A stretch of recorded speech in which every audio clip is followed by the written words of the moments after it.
TK를 제외하고는 사실은 지금 수도권 거의 전멸, 강원도도 완전히 줄어들었어. 그리고 이게 부산과 울산, 경남에서도 얘네가 40%가 됐어.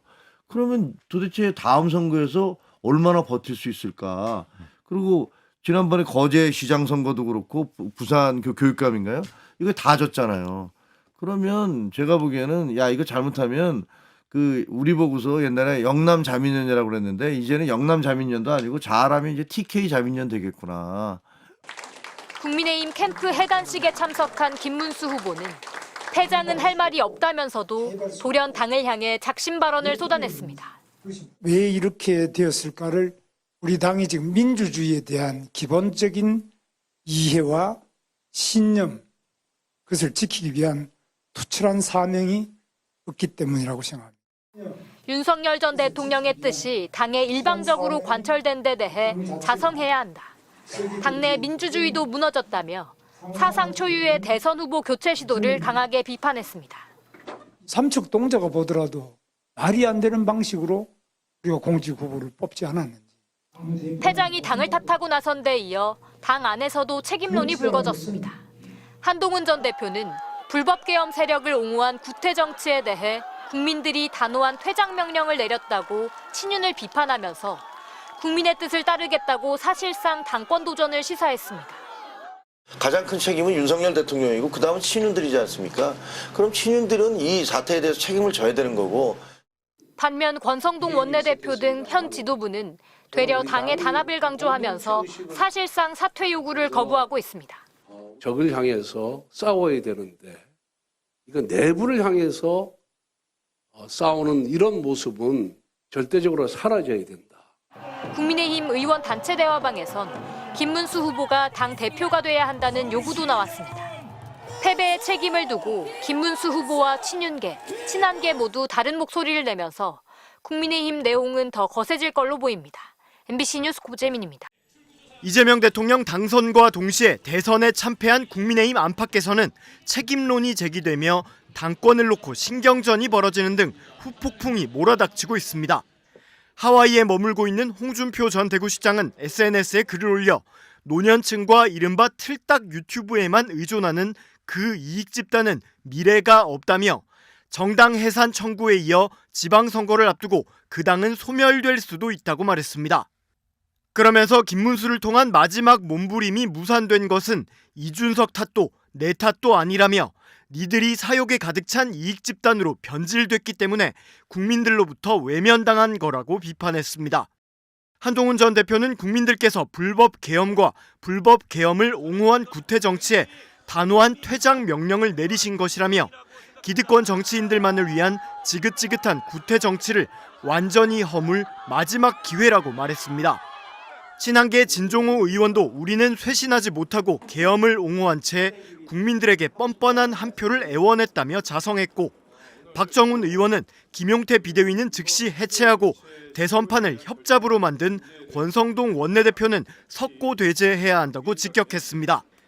원외 인사인 김근식 당협위원장은 숨어있는 샤이 보수 대신 쪽팔려서 못 찍겠다는 쉐임 보수가 압도적이었다며 이런 상황에도 그냥 뭉개고 넘어간다면 국민의힘은 일본 정치에서 흔적도 없이 사라져버린 사회당 꼴을 면치 못할 것이라고 직격했습니다. 그러나 이른바 윤석열 문제가 아닌 비주류 인사들의 발목 잡기, 이준석 후보와의 단일화 무산, 부정선거 방치 등이 패인이었다는 반박도 나왔습니다.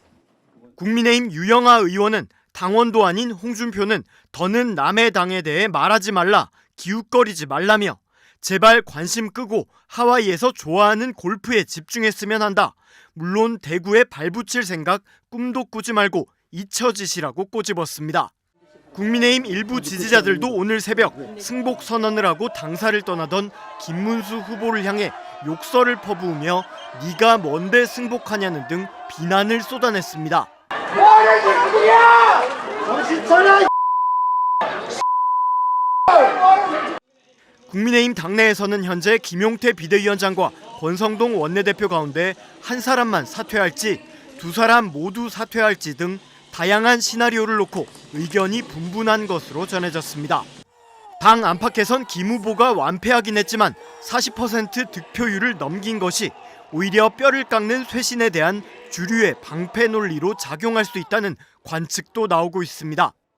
이재명 대통령이 부산에서 기록한 득표율은 40.14%입니다. 민주당과 그 전신 정당의 후보가 마의 40% 벽을 깬 건 역대 처음입니다.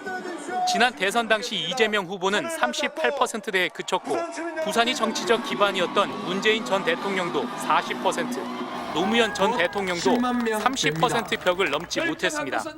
내란 심판 여론이 광범위하게 자리한 데다 해양수산부와 해운사인 HMM 부산 이전 공약도 작용한 것으로 보입니다. 상대적으로 연령이 낮은 울산에선 42.54%로 더 선전했습니다. 당초 김문수 후보를 꺾고 1위를 차지할 거란 출구조사 결과엔 못 미쳤지만 울산에서도 민주당 계열 대통령 후보로는 역대 최고 득표율을 기록했습니다. 40% 벽을 넘지 못했으나 경남 득표율 39.4%도 역시 역대 최고 기록입니다. 저희는 절반의 승리 또는 절반의 아쉬움 이렇게 표현할 수 있습니다. 왜냐하면 당초 목표가 부울경 지역에선 40%를 넘는 득표율을 기대를 했었기 때문에 대구 경북과 함께 보수의 한 축으로 불리는 부산, 울산, 경남의 변화이지만 한계가 있다는 평가도 나옵니다. 위기감에 몰린 보수 표심이 막판에 결집하면서 박빙이었던 여론조사 결과보다는 김문수 후보가 격차를 벌렸습니다. 현상적으로 마치 뭐가 바뀌는 것처럼 보였으나 실제 기저에 흐르던 그런 정석 의사 이거는 부산 경남권이 실제로 바뀌었던 건 아닌 것 같다.